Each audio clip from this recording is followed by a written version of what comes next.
So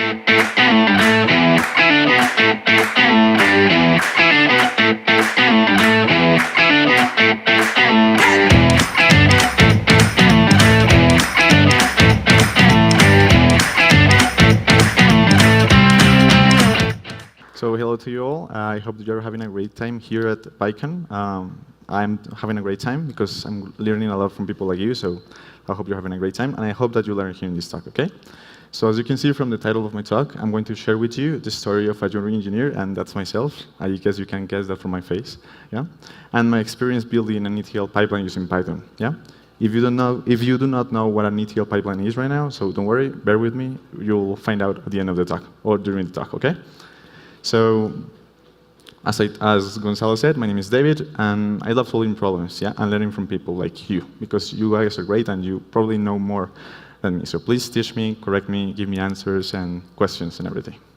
And I currently work at Quantil, an applied math company which uses like models from finance, economics, machine learning, and all to solve real-world problems. It's pretty cool, so check us out, and maybe we can work together something later.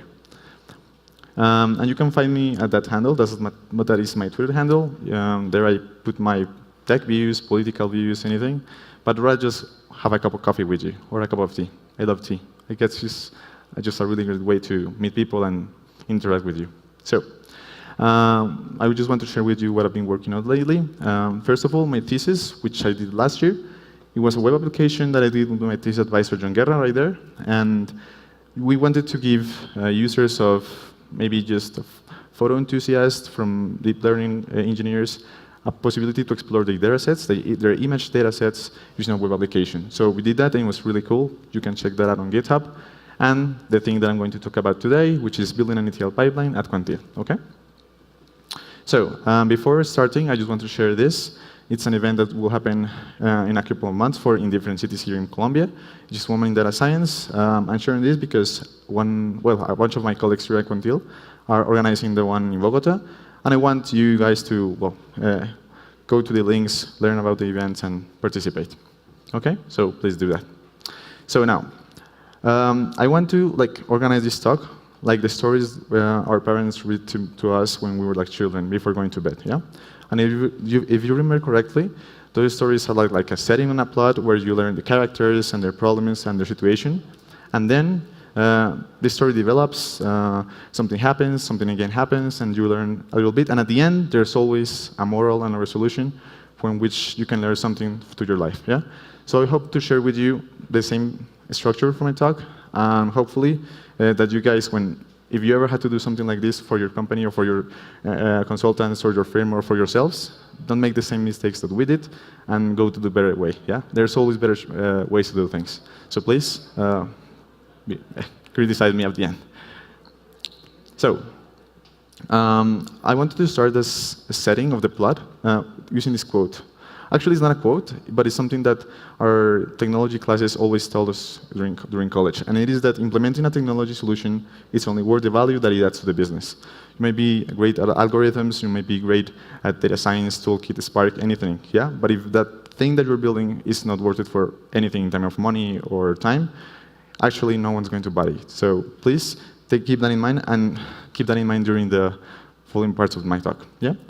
So we were working with a company, what we call in Colombia a cooperative, una cooperativa, which is like an office that serves different services for their affiliates, yeah? Like banking services, loan, credits, from travel grants, recreation like cinema or water parks or whatever, and obviously health services, yeah? So as you can see, a company like this has a lot of data of their affiliates and their interactions with a bunch of business units, if you can say that. But the thing is that for this particular company, which I cannot share its name due to privacy things, affiliates were disaffiliating. I don't know if that's the correct word, but yeah, from the company. So it was really probable that for a particular year, if let's say I started the company in 2018 last year, it was really probable that for 2 years I'll be paying my payments, giving the money. It was not very high, like 30,000 pesos per month, but then I will just stop paying. And they wanted to answer the question, why? Why are people not paying? Why are they disaffiliating from the company? And most importantly, wanted to answer, can we prevent that? Yeah? Because actually, those services help people. Help people spend time with their families, help people get loans for their houses, and just get good medical services, which is a problem in this country. So they wanted to help people, and they wanted to prevent people leaving from the company. Given that, we are a consultants company that knows machine learning models. I'm sorry for the red. I know it's really hard. So what we did is offer the solution. We know models, so let's offer a model, a prediction model actually, that tells us the probability that an affiliate will leave the company, and then we'll have them make sure which variables are important for them to just address those affiliates with marketing, sales, promotions, and something like that. Yeah? But the problem was that it was not that simple. This was not like a small client that we've been working with right up until that point. It was a really big client with a lot of data. Yeah? So given that, we found out that data was scattered in hundreds of tables. Yeah? That was problem number one. Secondly, data was only available in a monolith server where the cooperativa was located. Yeah? And that server was being used for production, for testing, for a lot of things. So it was already at the top of its capacity. I remember them calling us on the phone, so please stop that fucking query. I'm sorry. Please stop that query because you're exploding our server, so please. So that was really hard for us, so we could not do nothing like on the side. And then data had multiple formats because they had been in the business like for 50 years. So obviously date formats, ID formats, name formats, and another type of columns were really different through the time. So we needed to consolidate all those type of formats and clean the data. Yeah. So we come from an IT and data science business. We decided to let's build an ETL pipeline. It should be easy, right? Well, maybe it's not. Yeah. So decided to offer like a really new solution, something that we were like not very comfortable with working with because we've been working like small data sets but cool models. So let's start to innovate and use a stack that maybe they will be really cool, really happy to use, and we'll be happy to work with. Yeah. So we decided to use Google Cloud Platform and put everything into it, from the storage in an Apache Cassandra database, distributed cluster, and expose all the data through using an API in Django, and finally, if we needed to do the ETL or anything processing with the models, put that in a Google Compute Engine. Yeah. So with this new architecture, the data was consolidated, and that was really a great team because they could actually find out more easily the answers to the questions, which they haven't actually defined yet, but they could answer more easily. Secondly, obviously, data was available through a RESTful API, so it was really easy for a data scientist to just consume that data and build a model, and for future data scientists to do the same thing. Yeah.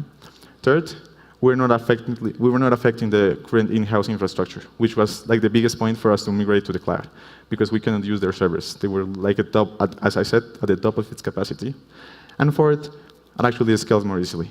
If I wanted to add an endpoint, it would be just to add another Django endpoint. If I wanted to scale the Cassandra cluster, we just scale the Cassandra cluster, we add to another node, and just distribute the rows to distribute the nodes to each one of the nodes that I was adding. Yeah. And finally, if I wanted more RAM, I could just pay for more RAM to Google. So we were like confident about the solution. We said, you name it, we build it, and let's build this thing. But it was not so fast. I'm sorry for this title. So I want to tell you right now how it all began, and maybe that we first need to define the right questions before just like start building something. It's very important to define the right questions. So we divided our teams into teams, like the data science team, which was using like scikit-learn, Python, and pandas, and a bunch of other stuff to build the models. And the engineering team, which were like just two people, me and another friend, we were just trying to discover the structure of the data, the relationships, the different formats, and how should we integrate those things into an ETL pipeline using Python. Yeah. But the thing is, we were not like really integrated. Previously, in previous projects, usually the engineering team and the data science teams were like one or two people, so they keep talking to each other all the time. So they knew the business units, they knew the restrictions and everything. So it was really easy for them to integrate their solutions. But right now, the data was so huge, and we actually didn't know which models we will be using, just testing things. So it was not very good for us to not talk to each other at the beginning. So that led to a lot of mess. So why? Because it was impossible for us to just understand that amount of data. Secondly, because there were too many tables. There were too many constraints, either in business and in models that we were using. And also, there were too many useless variables. And we knew that they were useless, but since we actually didn't know the business very well, we could not just discard them right now. We need to ask them first if they wanted to know something about that particular variable, and, well, just keep it if they wanted to keep it, and leave it if they wanted to leave it. So the lack of documentation and knowledge of the business was actually killing our productivity. Not communicating, no documentation, that was really hard on us. So we decided to do something else. We decided to just first apply a framework that, I'm sorry, again, I'm really sorry, that my thesis advisor recommended for us for every data project, either deep learning, machine learning, or just some visualization. And the first thing that you need to ask is, what do you want to know or do? And I know it sounds obvious, but some people just throw some money at you and please answer some analytic question for us. And that is actually happening here in Colombia. There's a bunch of money spent in the government that is thrown around to our company. So please, here's the data about, I don't know, health system. Please gain some insight about it. What do you want to know? What's important for you? And that's a really important thing to address. The second thing is who's asking the question. It's different if it's an analyst or the VP of our company, or if it's just like the president of Colombia. Their priorities are different, so you need to know what questions you're addressing, but what is the language that you need to build upon in order to answer that question more efficiently. And third, what data do we have to actually answer the question? And this is just an acceleration because, for example, one of the companies actually addressed to us and they wanted to build something with Twitter, and they wanted to know if the clients were going to live a similar problem based on their tweets. And I'm pretty sure that none of us says, okay, I'm going to leave this company in our Twitter. That's just not data that will help solving the question.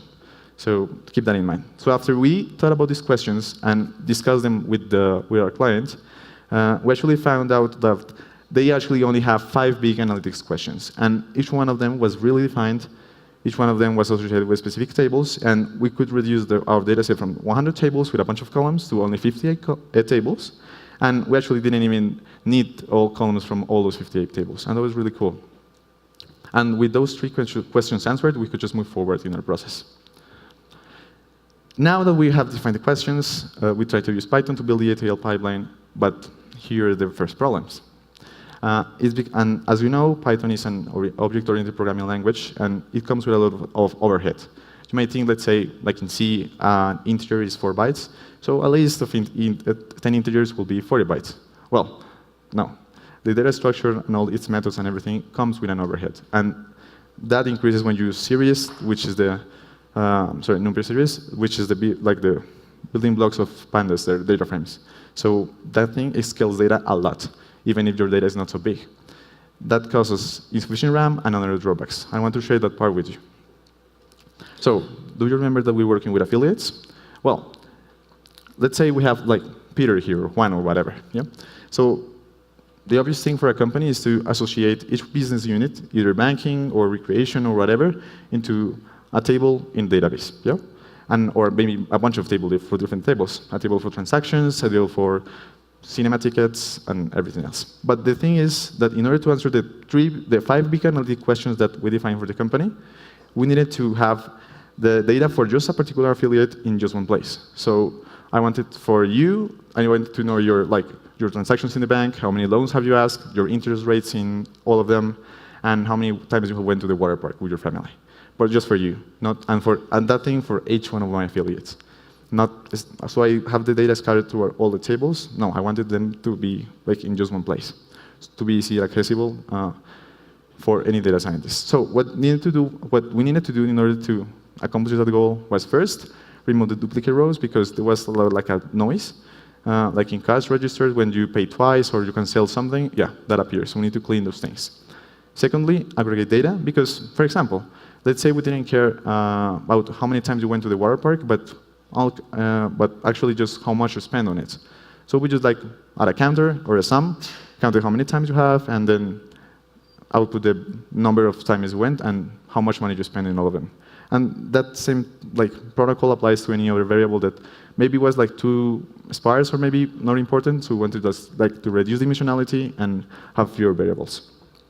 And third, as you may think, is we have a list of IDs for each one of the affiliates in our company, we just want to perform joins using those IDs and bring data from other tables and collect this huge data source with data consolidated in just one place. Yeah. So in this case, this data was in the monolith and it was an SQL Server database. So what we did is the obvious thing: just bring a SQL driver, extract the data using Python, and using pandas to just first explore the data and work with it. But as when we reached this step, we wanted to know how we were going to be able to store data. So we decided to just compress it first to see how big it was. And we compressed it in pickle format, in compressed pickle format, and the data was only like 1.3 gigabytes. And you say, well, that's actually not big data at all for some of the standards you might have. But keep that in mind that that's compressed data in disk. Once you load that into memory, into something that you can work with, it's not going to be as little as you think. Yeah. So the obvious thing, we have the list for all affiliates, we have IDs, and we just perform joins for each one of them. So let's say I'm John, so we'll load John, get its ID, and do which rows from each one of the business units correspond to John, and construct like a consolidated data source for John. Yeah? And the same thing applies for John, for Mary, for Peter, for Jeff, and for each one of the affiliates. So the obvious thing, load all these tables into memory. It was not a big computing, a big server because, well, the company wanted to make this like a pilot project. So they actually giving us much resources by then. So we only have a 12 gigabyte machine. I know it's not much, but we cannot work with it. And we did that, but the problem was that doing all those joins and operations in memory once you have loaded tables actually make us run out of memory really easy, really fast. And, well, we didn't want to make, what is the obvious thing to do here? Well, let's ask for more RAM, yeah? We are building good algorithms, so let's ask the client to give us more RAM so we can actually process the data. We didn't want to do that right now because there are some like business constraints and everything. So we tried to re-engineer the solution. So the first thing we did is try to find where the bottleneck was. And we did that with some profiling. That's actually pretty easy to do. And once we found where the bottleneck was, we tried to remove any non-vectorized approach in pandas. And I know maybe some of you attended the previous talk in pandas, and you realize there are various ways to do things in pandas. Using pandas functions, yeah, built-in functions. You can use lambdas. You can use either a for loop in the worst case, which we iterate through every row and change the row. And well, that's the worst thing to do. So we try to remove any non-vectorized approach. And even if we needed to do something, we try to do just Python lambdas, not go to the worst case scenario. Yeah. Then we realized that, well, we're actually doing something really stupid. We're like loading all the tables at the same time because we want them to be easily accessible to just one reference in a variable. So let's just try to load one at a time and then push it back to disk so we actually save RAM and have more space to do something. We did that, but it actually didn't work. So we used pandas built-in index to speed the lookups, which actually helped the thing like in 15 to 20%. But again, it wasn't enough, and we'd actually get in there straight. So the client had it sound for us like a virtual driver for us to like click on things, and for the data scientists to install things with clicks instead of with command line and everything. We stopped using that. We just started running everything from console and turning off that visual client, so it actually didn't consume the RAM of the computer. But that was not enough, and we had to do something that I don't know that many of you have done, which is collect memory. And Python actually collects memory automatically, but we found out that given the task that were taking a long time, like many hours, Python was not like cleaning memory fast enough. So we had like a really high performance task here, which is consuming a lot of RAM. We needed to clean all the data, all the RAM right here, before we start the next one, because this one also requires a lot of RAM. So we need to do that, and you use that GC collect. But obviously, collecting memory takes time, so that we increase the time of the duration of the whole ETL process. We tried a lot of things, but actually nothing worked. We actually could not manage like to do that with 12 gigabytes of RAM, because it's actually not a lot of RAM. My computer has more RAM than that. So in order to solve that, we had to ask for an increase in RAM. So the solution was like a two-approach solution. Increase the RAM from 12 gigabytes to 28 gigabytes, and for that we have to leverage, because the infrastructure was not only the server, but a bunch of servers for the Cassandra cluster, a bunch of servers for the load balancers and processing and the APIs. So we need to remove some things from the other parts of the whole architecture in order to pay for these gigabytes. But well, we managed to do that. And secondly, we divided the affiliates in batches. And what we did here is just process the thing. Instead of processing the 800,000 affiliates at the same time, something that, well, is not such a big number, we just divided in batches. In this case, it's a dumb example. It's just 3 clients per batch, but it actually shows like a good dynamic. So we loaded the first clients, I don't know, Jose, Mary, and Sofia, and we consolidated the data for these particular clients. We dumped it into our data structure or into Cassandra, and then unload all the tables, relax ourselves, and then go to the next batch. And then so on and so forth up until the 800,000 clients.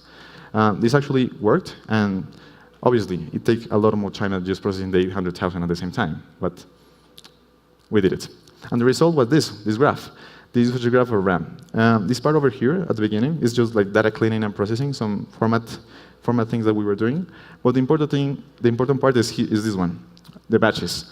And all the peaks here are obviously like join operations, and all the valleys are times when we were writing to Cassandra using the API. And the curious thing is these 2 batches over here, because these actually correspond to the earlier clients in the 70s, which didn't have like as much interactions, but actually stayed in the company longer. So they have fewer data from those clients, and there was like a really cool insight to gain from this. I wanted to go back, and I just want to show that. Remember that it was only 1.3 gigabytes of data. It actually took us like from 9 p.m. of September 22 up until 9 a.m. of the next day to process all the data. Yeah, in the 28 gigabyte server. So it actually took time. And if we went to run this process daily, it was not possible. Obviously, this process was going to be run once a month. So, okay, we're okay. Okay, 10, 12 hours per month, not so bad. The next part of the story is how we actually build the data structure that consolidates all the data from the clients. And I just want to share that I love Python dictionaries. I come from a Java world in which you have to create objects for everything, and I hate that. So I love how can you use Python, convert that to JSON, and do magic with it. So maybe some of you don't know what a dictionary is, so I'm going to explain that really quick. A dictionary is a data structure in Python that is built into the language, which has keys associated with values. So in this particular case, A is associated with alpha, O with omega, and G with gamma. Yeah? And you can just, like, in a Python console or in a script, use dict, square brackets, and then your key, and that will get you your value. Yeah? Very easy to use, very fast, actually, because it uses a particular mathematical functions for it. So it's magical, believe me. Once you use it and you come from another language, you are like really happy to use it. And why am I telling you this? Because we actually use dictionaries to build that big data structure that consolidates all the data. So we had like a dictionary in which the keys are, I'm sorry again for the red, which are like the IDs for each one of the clients. And the values were just dictionaries again with all the variables. In that case, I'm just only showing you like 2 simple variables, age and income, but there's actually a bunch of more variables, like 800,000. So this is the way we build this structure. So we load the data from the first 2 clients, yeah? We bring the tables, and we iterate through the table. I don't know, I load a table, yeah, the banking table. So I get the data using joins and other operations. I put the data for these particular 3 clients into the dictionaries, and then just keep moving, yeah? For the next 3 clients, and for the next 3 clients. So at the end, I have a really huge Python dictionary with all the data, but not all the tables loaded at the same time. But the thing is, some of the operations and things that we wanted to do, for example, how many times you went to the water park, required like keeping a counter, yeah, inside this dictionary. So such have a variable age, a variable income, a variable how many times you went to the water park, yeah. So, yeah, thank you so much. And what's the easy way to do that? Well, I usually use get to get the dictionary, but I found out that there's another way to get the value in a dictionary, which is apart from the square brackets, right, like right here, you can use get. But the thing is the difference in performance. You can, using the usual way to get the keys, you can take like, for example, that took 14 seconds, but this is using like a timer that, especially for Python, that runs this thing like a million times or something like that. So I run this thing a million times, and it took 14 seconds. But using get, it will like last 22 seconds. So you might ask, well, why would I use the was the first one. Why would I use that? This one is the obvious one and the faster one. Well, there's something you can do with this one that you cannot do with this one. And it's simple, simply keeping a counter of a variable. For example, I wanted to know how many times you have went to the water park. But if you haven't went any time, you need to create a key and then put that 0, put a 1 in there. Yeah. So in the particular case, this line is exactly that. So the translation is, please increase by 1 the current value for water timers, which is the key. Yeah. Only if water time is already in person data. Otherwise, set 0 as the value for water times. I'm sorry for the typo here, a double for here. So it's a really easy way to just create the variable in case it doesn't exist, and then just keep adding to it. Yeah. And this is like the same thing, but in more fancy terms. Yeah. Another thing that is really cool about dictionaries is that it actually allows me to dump things into my API back and forth really easy using JSON.dumps. So if you want to convert a dictionary into JSON, just call that thing to create a dictionary or have a dictionary, use JSON.dumps and just dump it the data. It's really simple to use, and you can set that JSON string into an HTTP request or any other protocol that you might be working with. And as you can see, if you can convert to JSON easily, you can send data through the internet easily. And in parallel, for example, there's a cool library called Request. There's a library that's built in upon Request, which is request. That's the thing we used. So you just do this in an HTTP post request. Request, post, the URL, headers, and then you set the data as JSON. And this works perfectly, out of the box. No need to fancy things outside, no. Python is great, you can do that in 4 lines of code. And sometimes, for example, here in Latin America, we have special characters, which doesn't fit into ASCII. So in order to work with those characters, sometimes you have to either build your own handlers for that in JSON, or just simply use simple JSON, which handles other cases for you. So please use that if you have those special characters in your data sets. And finally, I want to share with you how we measure the performance of the ETL. And I'm not talking about here how to measure how long it will take using really strictly, but let's say you want to build a feature that you have to repeat n times in your process, yeah? And you want to know which algorithm that you are planning to construct or write is going to be faster and will allow you to do better in the long term. So for that, you will not write a lot of software and a profiler. No, just want a timer and a print in your console. So in order to do that, there are 2 ways that I found really simple to use. One of it is timeit, which was the one that I used to measure the execution of the previous code that I showed before. And here, I just import the timer here, create a timer with T1, timer T2, and in between, you just put a function that takes some time to run, and calculate the delta afterwards. This is a really simple way to calculate deltas. And the second one is using just time. You import time, then call time.clock. Again, between the timers, you put the function that you want to measure and just calculate the delta time. Yeah? So you might ask, which one should I use? So the thing is, you just should use timeit to measure chunks of code. And why use timeit? Because timeit handles these 3 things. First, as I told you, it repeats tasks to eliminate the influence of operations such as disk flushing and OS scheduling and a bunch of other stuff. Yeah.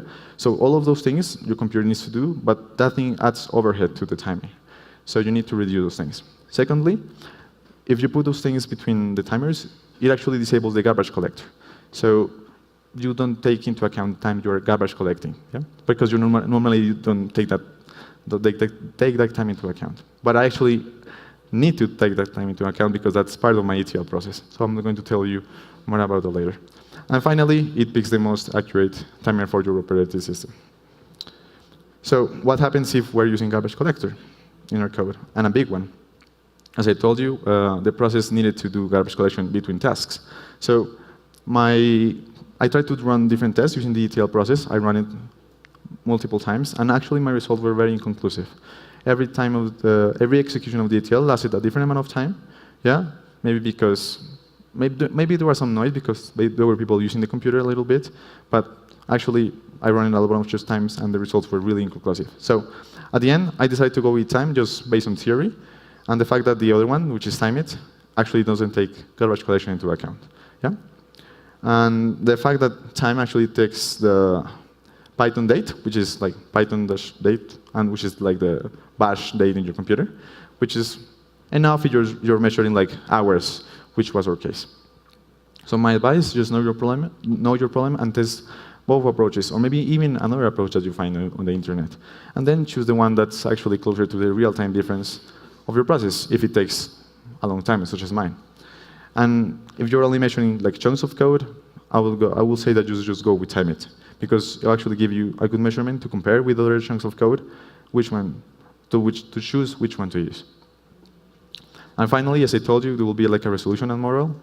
And I would just want to ask you, what did we learn? The first thing is it's very important to always know what questions you are supposed to answer, yeah? This will save you time and a lot of headaches. We have problems with our client because they didn't actually know what they wanted. So it's very important to ask them that, yeah? And don't be afraid to ask the person who knows the data and the business if what you're doing is correct. You will save a lot of time. Secondly, sometimes the solution is just to divide data into chunks and then just process the data in those parts, either in a parallel process or in concurrent process or in anything. But keep in mind that, as I don't remember, Donald Knott said this, premature optimization is the root of all evil. So make sure you need to do that and then do it. Before, it's just a waste of time. Third, that I love Python dictionaries, and it's an amazing data structure to just store any kind of data. So please use Python dictionaries and convert that to JSON and do magic with it. And fourth, measuring time is tricky because there are a lot of factors to consider when you're measuring time, either with your computer or with Python. So my advice is just run tests that are particular for your task, and try to keep in mind that giving a bad number to your client of how long a process will take eventually could actually cost you money. So be really wise in saying a number. Yeah. So thanks, and I hope that you have learned something from my experience and kind of from me some insight.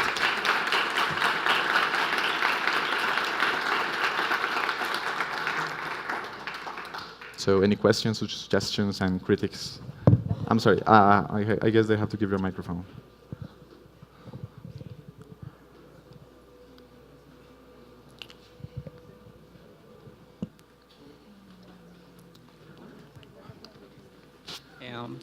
Hello, thank you for the talk. It was very great. One question: Have you tried maybe using some platform like Airflow or Rigi to implement the same EDL's pipelines? We actually look for those, like build more built-in solutions before building the thing. But as well, the actual answer is we evaluate these possibilities and discuss them with the client. Yeah. And it is a company that's actually even just starting with their like analytics team. They have a small data scientists from different backgrounds, and maybe using like really fancy tools would be like not the best approach for them. So we decided to go just with Python, so they can actually understand the code that they were already using and just go from there. I know that for some parts of the process, there's obviously something and I actually reinvented the wheel many times, but it was the business approach, and sometimes we have to deal with that thing. Yeah. Any other question? Yeah. Yeah, I've seen that in your ETL process, yeah, you don't have like a data quality process. Was the data already clean before you started working with it? No, and as I told you before, both the data science team and the engineering team were working like separated, and we both identified problems with the data, about quality, cleaning, and everything. So what we did at the end was just like sharing the insight that we both have, and then put that in the first part of the graph. Remember that I told you that it was really low consumption of RAM? All that data cleaning was there, but actually finding what was dirty was a task for both the engineering and the data scientists. Okay, yeah. Thanks.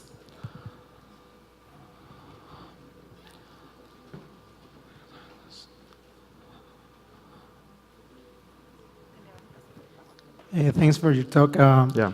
Do you know other Python library to extract and transform online information for your project? Well, I guess that depends. For this particular project, maybe, well, it's just that they have the data stored in the database, and as I told you, this process not only grabs the data from their site and moves it to their other place, but you could think like, what if we do that in real time? Obviously, the database in production is being hit all the time with new rows from every business unit. So what if we build like a continuous pipeline that runs every single time I keep writing our Cassandra cluster. We offered that. They didn't want that. They wanted like a process that they want to hit run every month. So we built that. But maybe there are like more custom solutions and better solutions if you want to scale this like to a bigger project or bigger amounts of data. They wanted something simple, something that they wanted to run like once a month, and this was the solution that we built it. I know that maybe it wasn't the best one, but we can actually grow upon that and learn from all of us. Yeah. Yeah, I have a question. Why did you take the approach to take all the transactional information from one side to another, right? According to the Inman or Kimball methodology, normally we use follow that approach of creating data marts, right? Okay. You take the process itself, right? You don't take the whole ARP or the whole transactional from one side to another, but you take the data mart sides. I mean, you try to find which is the process that you want to solve, for example, sales or inventory or things like that, and you only follow that approach compared to fact tables and dimensions and things like that. Okay. You see, that's my question. Well, the thing is that the client, I guess that maybe most of you has lived this thing, and you start with a project, the client says that they want something, and in the middle of it, they say, oh, can you please do something else? And the thing is that they wanted to build like a platform and architecture upon which they can build new models and build new answers then. So if they wanted to just answer the why are clients leaving, why are affiliates leaving our company, maybe as you said, we just grab the business units that we need and just extract the data. That's the intelligent thing to do, actually. But as they wanted to maybe in the future answer different questions with different tables, they actually required us to move all those tables too. Yeah. So it was like a waste of time in a certain sense because they actually didn't even knew that the data will be used in the future. But if actually they find use like today or maybe in a year, that data is there and will be there because of the ETL process that we built it. Yeah. Any other question? Okay. Thank you very much for your time.